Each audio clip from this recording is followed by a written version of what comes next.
Hi, Carl Schilling here again with you today for episode 11 of Financial Transformation. And today, in continuing with our 7 most damaging investing behaviors, we are going to discuss the damage of loss aversion. Okay, so again, the white paper is available here on the interactive version of the video, always available. You can call me direct. There's a direct connect inside the video as well on this interactive version of the video. You can always reach out to us. Remember, here at the Advocacy Network, we are committed to helping people avoid all forms of financial victimization. We are helping people every single day. We've helped save over $10 million to date. And these are people from all walks of life. Not just people who are in a certain financial well-being. There's people who have made decisions and with predatory sales tactics that we've helped people out of. We've done a lot of work throughout the entire scope of the economic platform. So again, our role is to eliminate all forms of financial victimization. We do it by creating awareness, providing financial literacy education, always free, and also helping people attain financial independence, just like yourself. Now, those are things that people have to invest in themselves for, okay? But just like these shows here, this is our complimentary version to give you a lot of good information, complimentary, to show you the kind of work we could do with you individually, okay? But today, let's start off with our discussion today about loss aversion. Now, if you've noticed, all the principles we've been talking about, all of the behaviors we talk about, they all kind of mesh together. They're like golden threads. They all combine, they all come together. It's a lot of it is the same psychological triggers, but also they are semi-connected. And loss aversion is no different. Now, I'll give you a quote. Most people would get this quote wrong as to who said it. It's, "Oh, the tangled web we weave when first we practice to deceive." Now, I can promise you that 9 out of 10 people would quote that to the wrong person. But that quote is from Sir Walter Scott, who penned that many hundreds of years ago. It's a tragedy of deception. But the biggest deception that we suffer from is self-deception. Okay, we suffer this tragedy on a daily basis. We are far more prone to lie to ourselves than to anybody else.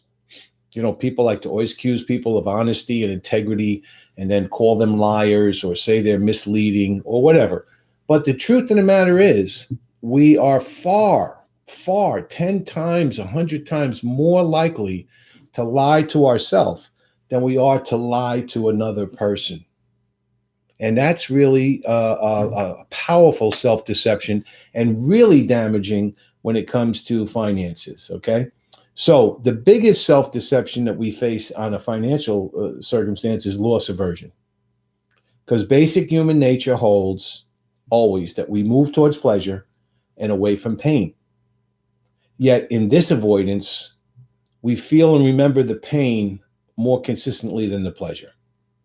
And the basic law of psychology is simply this: we get more of that which we focus on than that which we do not focus on. So if we're focused on the pain and we are constantly focused on the pain, then that is what we are reinforcing. That is what we're getting more of, okay?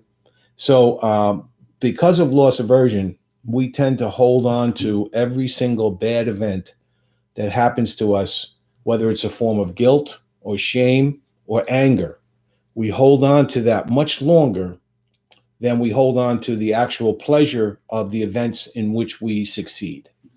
Now, that can be changed, and it should be changed, but it's really kind of a fulfilling damage that we do to ourselves. Now, before we get started again today, before we finish into what we're talking about, I wanted to mention EXP, as I always do, our buddies over there. I just think I'm so I'm so enamored with what they've got going on because it's so powerful. It's such a shift. It's such a change in the real estate industry. I'm a former licensed real estate person myself. I maintain my licenses. I'm not that active anymore, but I kept my licenses so that I could help people when discussions come up. Not for me to sell, not for me to make any money off of it, but for me to give information and for me to be there for guidance. But let me tell you, never seen anything like EXP. It's the only place a realtor can build a business and a practice where they get direct, residual, and passive income. Only place, no place else. And it's all done on the cloud.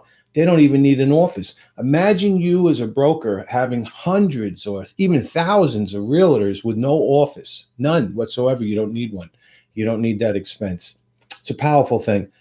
Call Kyle Handy. You'll see it up here.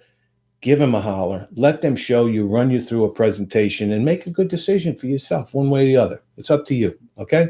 Thanks again. Now, let's get back to loss aversion, as it were. This is it goes right along with self-sabotage. It goes along with mental accounting. It all comes into play. It's the same psychological triggers, right? Here's an example. Let's say you, like myself, you may be a golfer or a duffer, and you go out there, and you hit the ball around. You're not a savvy, low score player, but you enjoy your golf, right? So I'm sure you experienced this in the past. It's the old dreaded, don't hit the ball in the water trap. So you get up to the front of the hole, you put the ball on the tee, and what do you see? Well, there's water off to your right. Okay, there's a huge amount of green off to your left, but there's water off to your right, okay? Now, you're not directly aiming to hit the ball in that water by any stretch of the imagination, but in your mind, you got this, don't hit the ball in the water, don't hit the ball in the water, don't hit the ball in the water. So what does your mind hear? What does your mind pull out of that? Well, your subconscious pulls a simple message. Hit the ball in the water, not. Hit the ball in the water, not, because that's how it deciphers information. So hit the ball in the water, hit the ball in the water, hit the ball in the water becomes the message, okay? Hit the ball in the water, not. The not doesn't mean anything. So basically what happens? Swing right in the water. But you built that. You actually made that happen, okay? Because again, you tried to avert, you tried to avoid. Your biggest aversion was don't hit the ball in the water, and that's all your mind could see, and that's all your mind could bring you. So it's the same with loss aversion, okay? The investment psychology is for many to obsess upon the poor stocks and totally ignore the successful aspects of their portfolio. So they're always focused on the stocks that are not doing well. They're never focused on the stocks that are doing well because they believe that their focus has to be on those that are not good. Therefore, what happens to that portfolio? That portfolio gets just embedded with stocks that are doing poorly. So now, we're perfectly willing to sell and take some profits, but we're bitterly opposed to selling off those losers because somehow those losers are going to come back and then I'll sell. But you never sell from the perspective when you're losing. Now, very, very successful and good investors, they get rid of dog stocks. They get rid of them fast. They incur the loss and move on. And then they look for ways to do better. They don't sit on the loss and worry about it. They incur the loss and move forward. It's a very important aspect about money, okay? So this leads to a dreaded of all behavior, which is the buy high and sell low, which is what happens to 90% of all the people in the stock market. They buy high and they sell low. Okay. So loss aversion is the basic foundation to this process, and it's what makes it happen constantly, all the time. All right. Regret plays a role in our loss aversion mentality. It is regret that leads us to non-distinguish between a poor decision and a poor outcome. So if we're embedded with regret, we are stuck in that cycle, which never allows us to break through. Now, in this show, we're always talking about breaking through, becoming aware of the things that we need to know and breaking through and learning more and learning more and learning more about improving behaviors, improving decision-making processes, about finding new ways, seeing things in different thought processes, not the same old status quo, not the same old way we've constantly been embedded into seeing and thinking about things, because that's not working for the most part. Continuing to do the same thing over and over and over again, expecting different results, is a form of insanity. Einstein said it. It's one of the few non-scientific things that Einstein ever put out there. You can't continue to do the same things over and over if those things are bringing poor results and assume that they're going to change and bring you good results. Doesn't happen. Now, that's before we finish up today. I did want to give you one more viewpoint about our inner circle membership. Again, as I told you, we put financial transformation on video, and it's a nice lengthy course. It's got all the kind of information with journaling and everything involved. It's really, I think, one of the premier money information-based courses out there, because it's a totally different perspective. But what we've done with the inner circle is give you an opportunity to get live interaction in a mastermind kind of grouping, like Napoleon Hill. Small groups, 10 people. We go at this for 12 weeks, 10 to 12 weeks, and we really try to work with you effectively to help you identify the behaviors and evaporate and eliminate those behaviors and change your cycle. We want you to become financially independent. So call me. You'll see it right here. Call me on the inner circle. It's well worth your time. It's an incredible investment in yourself, and it will return to you 10, 15, 20, 30 times more than what you actually lay out for yourself to learn these core principles. Okay.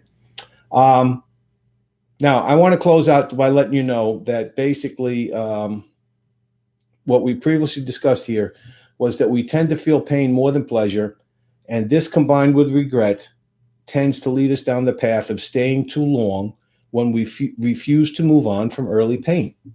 Somehow it's going to get better. Somehow I'm going to do the same thing and it's going to just change. Somehow that dog stock is going to suddenly find a marketplace for itself, and it's going to overnight come back to where it was when I bought it. It's not. Usually it's going to continue to cycle down. So at some point before hitting zero, you'd want to get out, okay, before you feel the ultimate pain. So you can't allow regret to be part of this equation. This is why people are financially victimized over and over again, because they regret and they're shameful and they feel guilt about the poor decision they got sucked into. And therefore, instead of moving on from that event, they stay married to that event and somehow try to regain their losses. They try to get back what it is they lost by doing the same exact thing that led to the loss. This is a form of consistent, constant victimization. We don't want you to be part of that. And it's basic human nature. It's not specific to any one person or any group of people. It's subject to everybody, no matter how smart, no matter how educated, no matter how brilliant, no matter how disciplined, no matter how well connected. People are subject to these same psychological triggers because of human nature. And the only way to defy it is to recognize it, be aware of it, and change it. That's the only way. So recognizing these behaviors is the first step, proactively taking control of your thoughts and processing information in a new and improved style. So here it is. When was the time I made money mistakes due to loss aversion?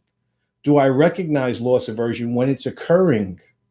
How can I control this while it's happening or when it's happening? Create 10 questions of your own.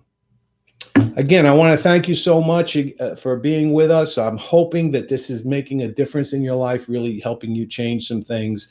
Always remember, money is just money. It's not by any stretch of imagination the end of the world. You can always recapture money. You can always recover. You can always get back on top. That's just the truth of the matter, as long as you've got the right mindset about it. So I'll see you again tomorrow. We move on to episode 12, and have a great day and make smart decisions about money.